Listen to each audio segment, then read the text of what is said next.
Okay, lesson 3, we're going to start looking at a verb. The next handful of lessons are going to be, I think, very short recordings. I'm going to introduce a verbal tense.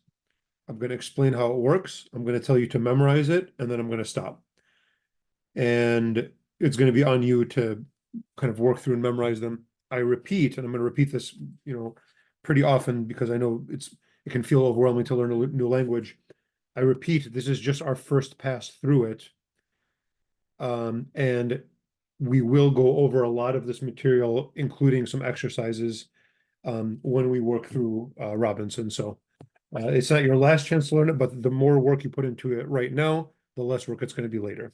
So chapter 20 in the Blue Book, it's introducing the scholastic present tense. Here is what I'm calling the static present tense of the verb to be.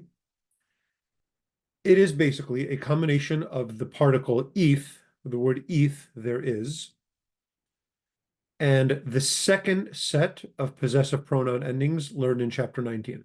So you already learned the second set of endings that go with many prepositions, but also with plural nouns. It's that set with the word eth.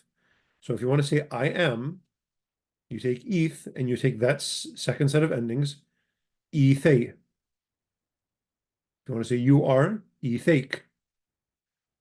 If you want to say you feminine, ethaki, or just ethake in the traditional pronunciation.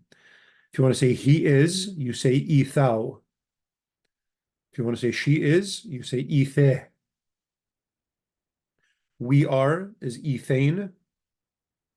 You plural are is ethekon. You plural feminine, ethekin. They are ethehon and ethehen. I'm going to read it straight through. Ethe, ethake, ethaki, ethau, ethe, ethane, ethekon, ethekan, ethehon, ethehen. This is the only verb that's going to work like this. But this is how you say I am, you are, he is, and so on. Now, the dynamic present tense, so this is the static present tense, I am.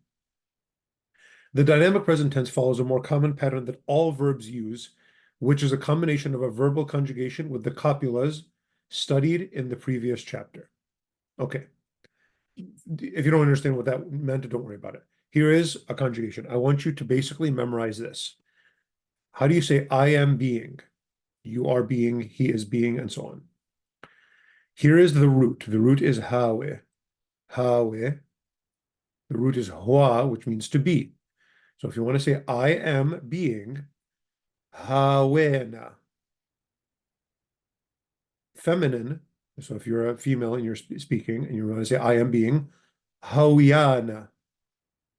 So hawena, hawiana. So you already know the copula na from the previous chapter. What you're adding here is this form, hawe, and then for feminine, hoya. If you want to say you are being, hawe at. So hawe na, hawe at. Feminine, hoya at, or ati. Hawe at, hoya at. He is being is simply hawe. She is being is hawiya. So let's take a look at the pattern. Let's pause for a second. Look at the pattern. So just look at the masculines. Hawena, haweat, hawe. Feminine. Hawiyana, hawiyaat, hawiya. I think it's a pretty clear pattern. I don't think it's that hard to memorize, but it will take, just like any other memorization, it'll take work. The plural, we are being, hawenan, hawenan, hawenan.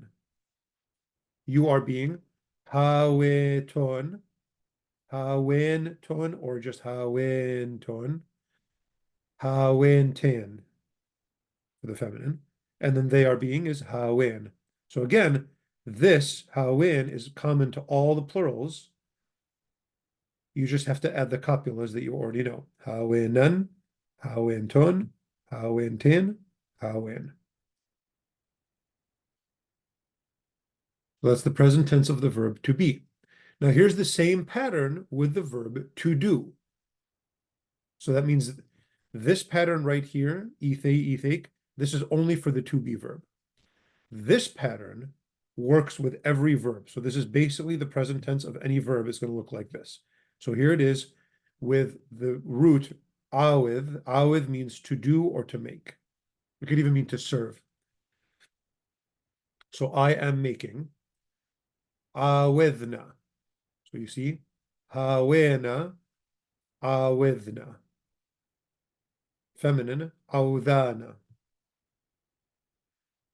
You are making awithat, awda'at.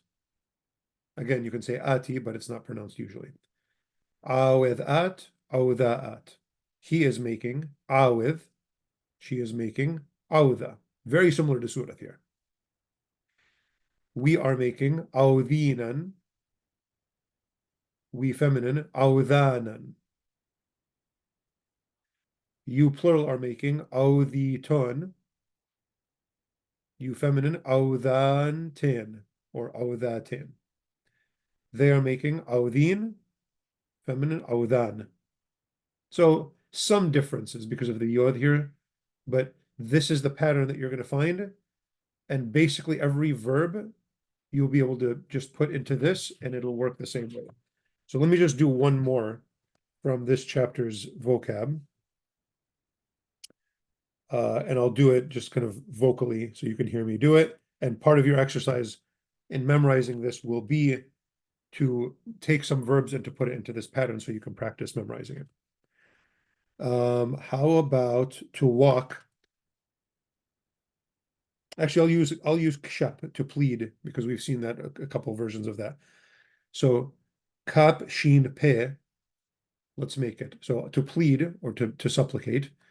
Kashepna, kashpana, kashepat, kashpaat, kaship, kashpa, kashpinan, kashpanan, kashpinton, kashpantin, kashpin, kashpan, and so on with basically every verb. There's going to be some vowel changes depending on certain, like if there's a resh at the end, it's going to be a thaha.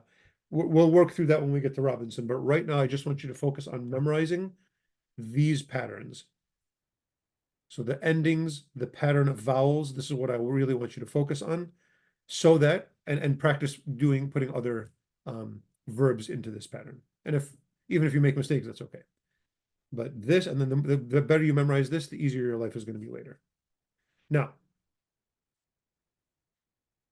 the actually last thing that I want to do for this lesson, as I said, these are going to be nice and short, is to give you the passive of this tense. So right now it's I am making. And if you want to say, let's say I am killing, here's the root. Qal, qatal, qatalna, qatlana, qatalat, qatlaat. That's how I am killing. But what if you want to make it passive? I am killed. I am killed is not qatalna. That's I am killing.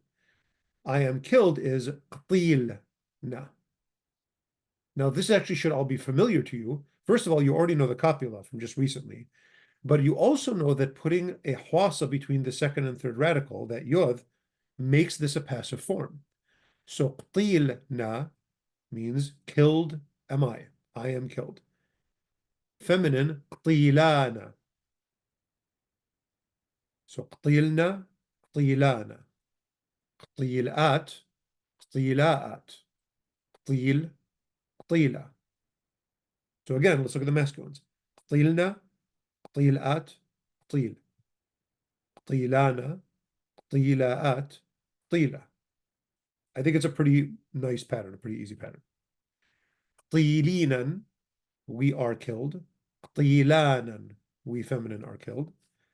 Qatilinton, you plural are killed. Qatilantin, you feminine are killed. plural. Qilin, qilan. And again, qilin, qilin, qilin, you just add the copulas. And then the feminine is qilan. Okay, that's it.